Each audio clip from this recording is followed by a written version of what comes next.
안녕하세요. 수영정치세상 첫 번째 보강입니다. 네. 여러분한테 좀 미안하다는 말을 해야겠어요. 원래는 그 주말 전에 내가 되도록이면 빨리 보강 올려고 했는데 사정이 여의치 않아서 이제 올립니다. 그러니까 지금 아마 여러분 그 마지막 강의 칸트 강의를 들을 때 같이 올라와 있을 겁니다. 그러면은 칸트 강의할 때도 여러분한테 그 공지를 하겠지만 이 강의를 뭐 먼저 듣고 혹은 뭐 같이 그 칸트 강의하고 루소 강의는 일종의 세트입니다. 물론 이제 루소 강의 자체가 약간 로크하고 칸트 사이를 좀 이렇게 잇는 그런 강의긴 한데, 그래서 일단 첫 번째 보강은 루소의 사회계약론을 가지고 하겠습니다. 내가 루소 사회계약론 오늘 강의하는데 사용하는 텍스트 발췌본은 여러분 리딩처럼 그 뭐냐 자료실에다가 올려놓을게요. 강의 자료를 올려놓겠습니다. 그러면 여러분이 강의를 들으면서 뭐 혹은 뭐 듣고 난 후에 한번 텍스트를 한번 확인해 보십시오. 그래서 이 보강까지가 여러분 기말고사 출제 범위입니다. 예, 오늘 이제 칸트 강의하고 이 보강까지가 이제 기말고사 출제 범위고, 기말고사는 같은 방식으로 이루어질 겁니다. 네, 수업 시간에 지난번에 중간고사 같은 방식으로 이루어질 겁니다. 그러니까 그 방식은 뭐 기말고사 때서 한번 뭐 다시 공지를 할 텐데, 어쨌거나 그렇게 될 거라는 거 이제 알아두시고 그 다음에 그러면 오늘 보강을 지금 진행하겠습니다. 자, 장샤크 루소. 루소의 사회계약론인데, 루소의 생애와 사상. 간단하게 좀 다루죠. 뭐 길게 할 수는 없고. 장샤크 루소는 일단 우리가 알고 있는 우리가 흔히 듣는 사회계약 이론의 대표적인 학자, 그 사상가 중 한 사람이죠. 17, 18세기의 사회계약 이론. 여러분 이제 하나 확실하게 역사적으로 좀 알고 있어야 될 것은, 이 사회계약 이론은 독특하게도 프랑스 혁명이 일어나기 전까지 유행을 했던 이론입니다. 그러다 이게 나중에 다시 20세기에 들어와서 특히 이제 미국이 그 어떤 민주주의와 자유주의 표준이 되면서 이렇게 좀 단순화시켜서 말하면 좋을 것 같아요. 그러니까 영국이 표준이었던 시기, 영국이 어떤 민주주의나 자유주의의 표준이었던 시기, 19세기, 20세기 초반까지, 길게 잡아봤자 2차 세계대전까지, 이 시기까지의 자유주의는 나 민주주의는 사회계약의 관점에서 이해되지 않았어요. 훨씬 더 공리주의가 강하고, 왜냐하면 어쨌든 19세기 사람들은 17, 18세기 사람들과 달리 사회계약이라는 것은 자연권에 기대고 있고, 그래서 굉장히 신학적인 이론이라고 생각했기 때문에 그래요. 물론 한편으로 19세기에도 여전히 루소는 상당한 영향력을 행사합니다. 특히 급진적인 자유주의자들이나 민주주의자들한테 굉장한 많은 영감을 줍니다. 그리고 뭐 여기도 나오지만은, 그 얘기는 좀 다음에 조금 지나서 할게요. 예. 그렇지만 어쨌든 이 사회계약 이론이라는 건 아주 많은 비판의 대상이 됩니다.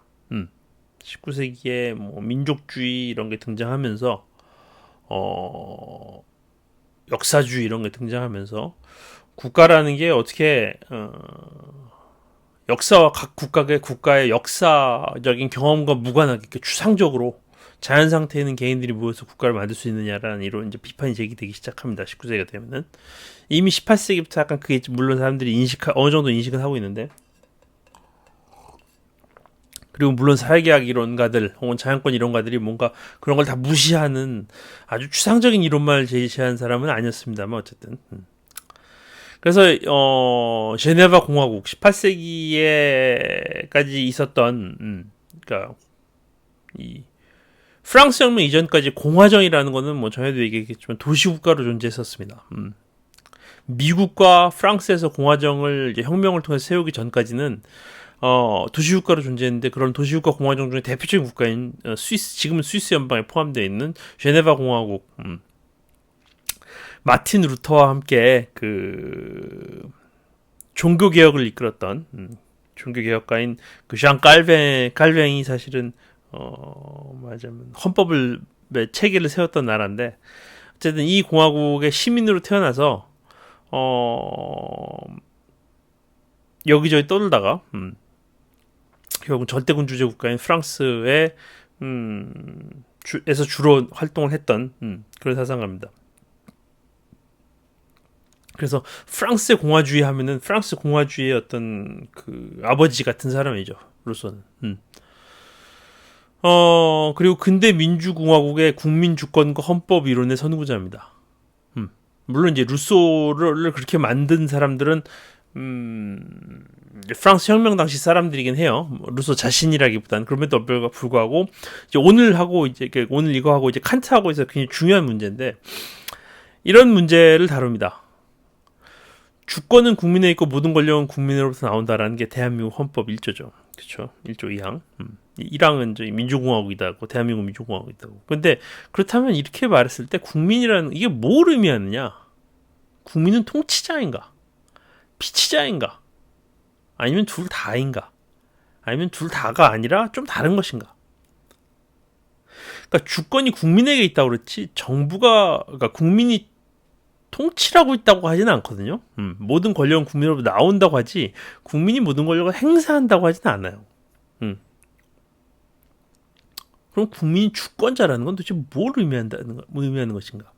국민이 주권자라는 건 국민이 왕이나 같다는 의미인가? 그럼 국민이 왕이랑 같다면 왕은 사실은 주권자이자 통치자이기도 한 건데 국민은 주권자이자 통치자인가? 국민이 통치자가 아니라면 그럼 국민은 순전히 통치의 대상이기만 할까? 이런 문제들 뒤에 이제 칸트를 우리가 할 때는 좀 더 그 철학적인 문제이기도 한데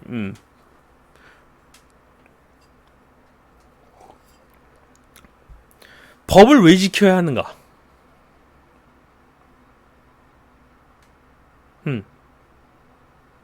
이제 칸트 할 때 한번 다시 얘기할 겁니다. 법을 왜 지켜야 되는가?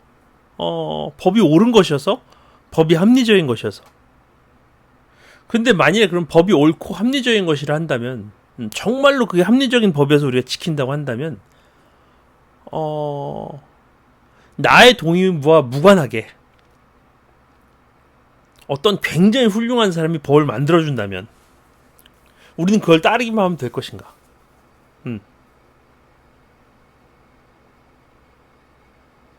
그게 과연 윤리적인가? 그리고 그러면 우리는 굳이 공화정에 살 필요 없이 그런 현명한 왕이 통치하는 나라에 살면 될 것인가? 그러면 그런 윤리적인가라는 말을 바꿔 말하면 그런 국가에 사는 사람은 과연 자유로운가? 내가 자유를 누릴 수 있는 아주 합리적인 법을 누가 아주 현명한 사람이 법을 만들어준다고 치면 내가 그 법에 따라서 사는 게 정말 나의 자유인가? 이런 문제를 이제 칸트로 넘어갑니다. 사실 이 주권조항이라는 건 그런 의미를 갖고 있어요. 한편으로는 그러니까 주권을 국민이 갖고 있다는 건 주권은 어떤 절대적인 권위인데 그 절대적인 권위의 한계는 어디 있는 것인가? 그리고 국민이 주권을 갖고 있다는 거는 다른 예컨대 왕이나 아니면 소수의 과두 집단이 그런 그 과두제 집단이 주권을 갖는 거가 어떻게 다른가? 그리고 또 한편으로는 그게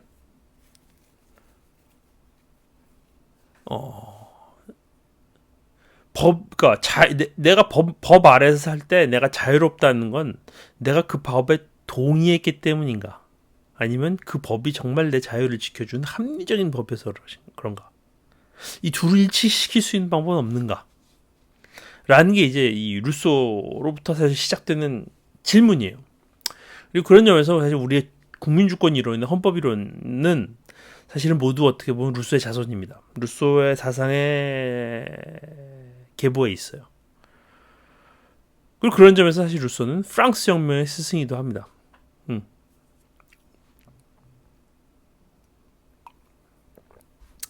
프랑스 혁명의 그 주체들은 모두 루소를 스승으로 모셨어요. 그러니까 스승이라고 루소는 물론 혁명 전에 죽었죠. 1778년에 죽었으니까 혁명 전에 죽었지만 루소는 어쨌든 프랑스 혁명의 혁명가들이 모두 스승으로 떠봤던 사람입니다. 그래서 사실은 루소 자신은 그렇게 혁명을 원하지 않았을 것이라고 다들 이제 루소 학자들은 생각하는데, 그럼에도 불구하고 19세기, 20세기 내내 루소는 프랑스 혁명이 잘못된 것을 다 루소 탓으로 비난을 받기도 했어요. 그렇기 때문에.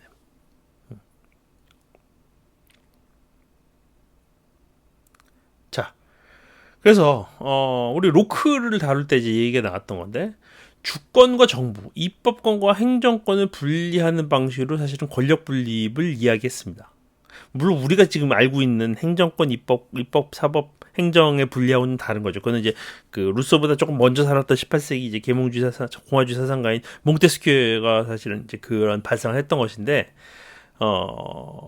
고대 공화정과 그다음에 당시 영국의 이제 체제를 가지고 그런 발상을 했던 것인데, 그래서 보통 우리는 그런 권력 분립을 이제 보통 몽테스큐에서 왔다고 하고, 실제로 이제 그 몽테스큐의 그런 원리에 따라서 정부를 구상한 디자인한 경우가 이제 미국 헌법이기 때문에, 연방 헌법이기 때문에 특히 미국을 맞이한 민주주의 어떤 그 제도의 어떤 모델이라고 보게 되면 보통 루소보다는 몽테스큐가 주로 많이 그 언급이 됩니다.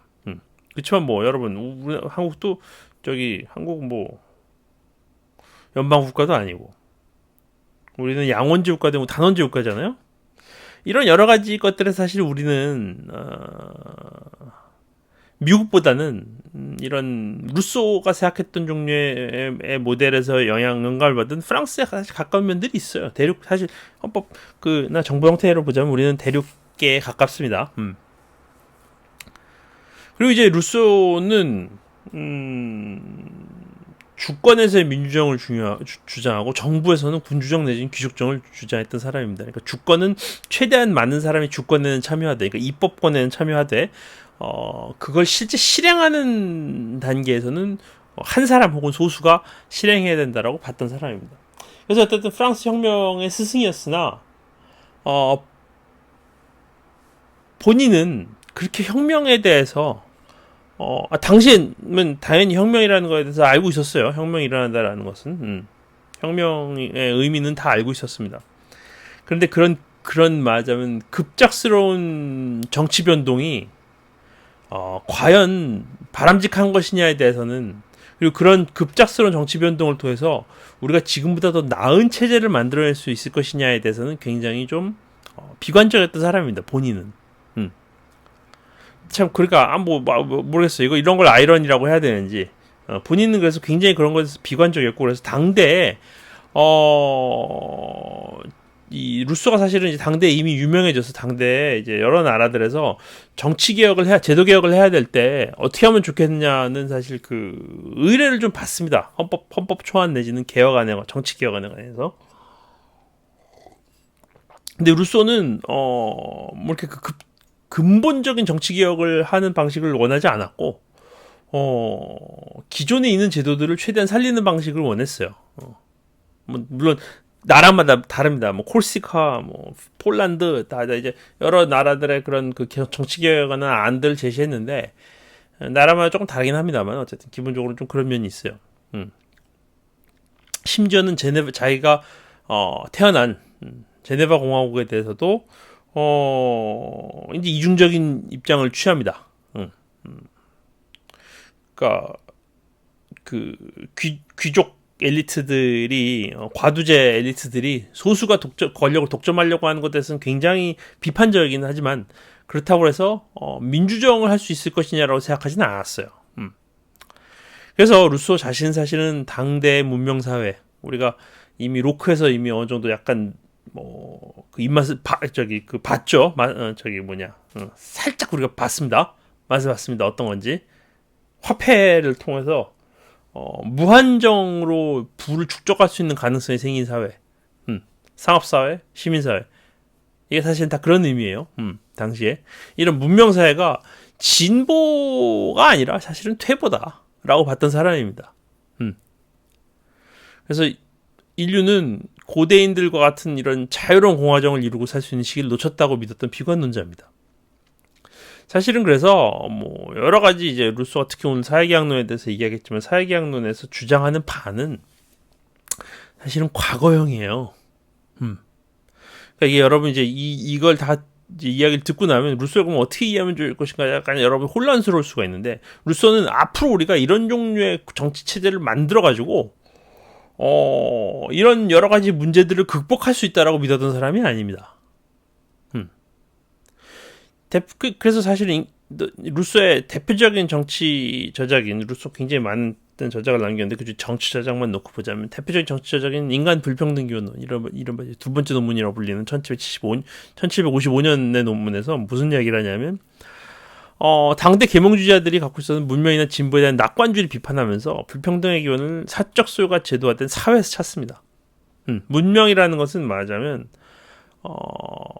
뭔가 이제 그 야만 상태에서 벗어나서 진보를 이루는 것이 아니고 실은 인간이 자연의 야만적인 상태에서 벗어나서 뭔가 그 이상적인 어떤 사회 상태를 이룰 수 있었던 시기가 있었는데 그게 지나가면서 사실은 역사가 뭐랄까 그 수레바퀴처럼 이렇게 올랐다가 내려갔다가 하는 식으로 역사를 생각했기 때문에 그 정점에 도달했던 시기는 지나갔고, 그러니까 고대인들처럼 아테네는 아닙니다. 루소는 아테네를 싫어했어요. 당대 많은 사람들이 아테네를 별로 좋아하지 않았습니다. 아테네는 말하자면 당시의 인식으로는 그 침략 전쟁을 일삼는 그러니까 민주정이라는 게 침략 전쟁을 일삼고 굉장히 불안정한 정치 체제라고 생각했습니다. 당시에. 그래서 사실은 당시에는 이제 아테네보다는 스파르타를 고대 공화정을 모델로 삼는다고 한다면 이제 아테네냐 로마냐가 있고 일단 아테네냐 스파르타냐가 있는데 이제 특히나 루소는 스파르타가 굉장히 중요하게 모범으로 생각했었습니다. 근데 어쨌든 그런 스파르타 같은 나라를 만들어서 사람들이 살 수 있었던 시기는 역사적으로 과거라는 거예요. 이제는 그런 것을 가능했던 시기에서 너무 멀리 와버려서 말하자면 문명이 타락을 하고 타락이라고 하면 너무 종교적으로 들리는데 정치적인 의미에서 타락이라는 게 딴 게 아니라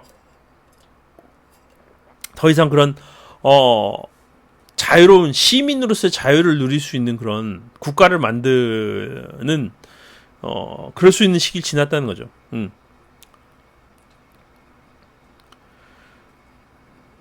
그래서 이런 사적 소유가 제도화되는 사회를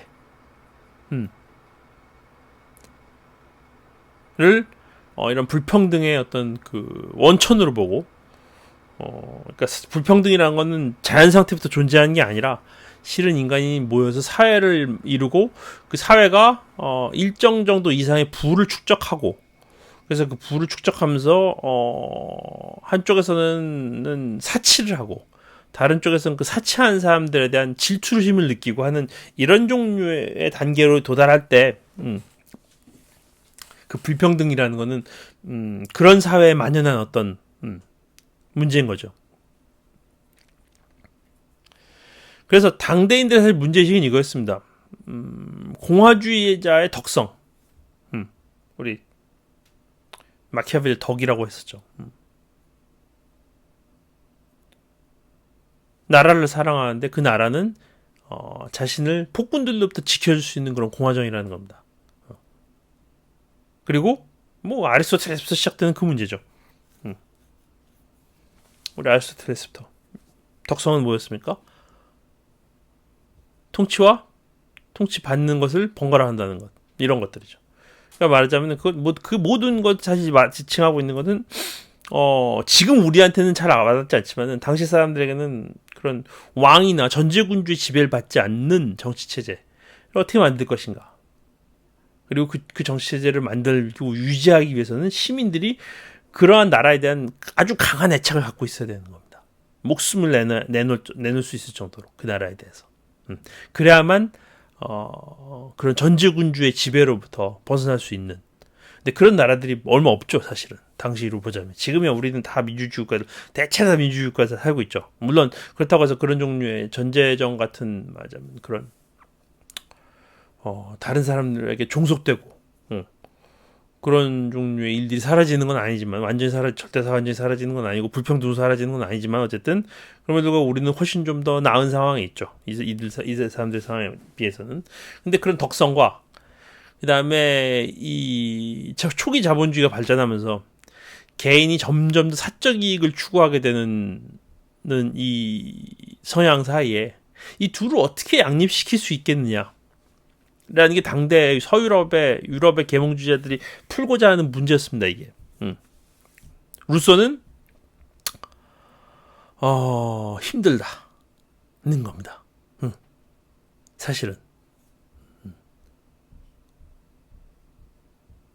그래서 이렇게 설명하죠. 이게 이제 사회계약론의 맨 처음 나오는 문장인데, 인간은 자유롭게 태어났지만 도처에서 쇠사슬을 묶여 있다. 스스로 다른 사람의 주인이라고 믿는 사람들이 그들보다 더한 노예로 살고 있다.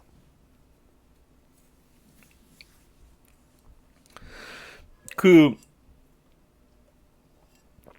루소에게 중요한 거는 이런 그 사적 소유가 제도화돼 있어서 이제 사람들이 한편으로는 사치를 하고 그 다음에 그런 사치를 할 수 없는 가난한 사람들이 그 사람들에 대한 어떤 질투심을 갖게 되는 이러한 사회는 사실은 주인과 노예의 사회라고 보는 겁니다. 사실 루소는 뭐 그 로마가 됐든 아니면은 그 스파르타가 됐든 간에 혹은 뭐 제네바도 마찬가지지만 그런 공화정 도시국가 공화정에서의 시민 그 공화정의 공적 의사결정에 참여할 수 있는 권한을 갖고 있는 시민들. 이 시민들, 그러니까 그렇게 사는 게 아니라면 사실은, 그렇게 살지 않는 상태에서 다른 사람의 주인이 된 사람과 그 사람에게 종속되어 있는 사람 모두가 사실은 둘 다 자유롭지 못하다는 겁니다.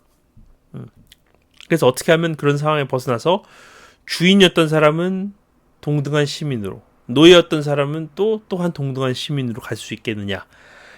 그러니까 한편으로 이제 그 문제를 다루고 있는 건데, 루소의 사실은 의중은 우리가 지금, 그러니까 18세기, 유럽의 18세기 기준으로 봤을 때, 우리가 그런 사회를 지금 만들 수는 없다. 그걸 만들 수 있었던 시기는 지나갔다.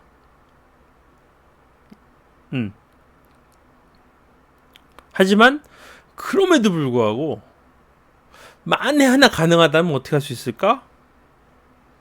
이렇게 했을 수 있었을 것이다. 라는 게 사실 사회계약론입니다.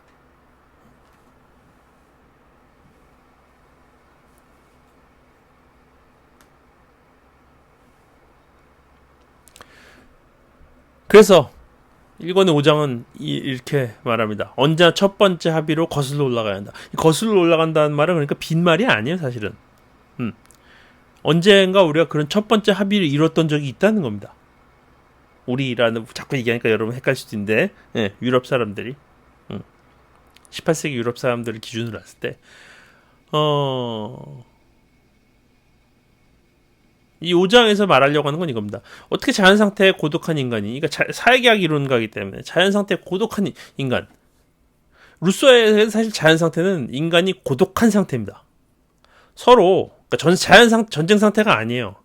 서로 다 자연적으로 고립되어 있는 상태입니다. 심지어는 그래서 루소는 가장 맨 최초의 자연 상태에서는 인간은 언어도 없었다고 말합니다. 인간 불평등 기원론에 나오는 이야기인데 처음엔 언어도 없었는데, 그러니까 이제 루소 아래서 사실은 인간이 어떻게 해서 언어를 갖게 되었는가를 설명한 굉장히 중요한 이제 그런 사상가인데, 물론 이제 이거는 뭐 실증적으로 어떻게 하는 게 아니라 당시는 아직까지도 역사라는 거를 일종의 그런 추측으로 쓰는,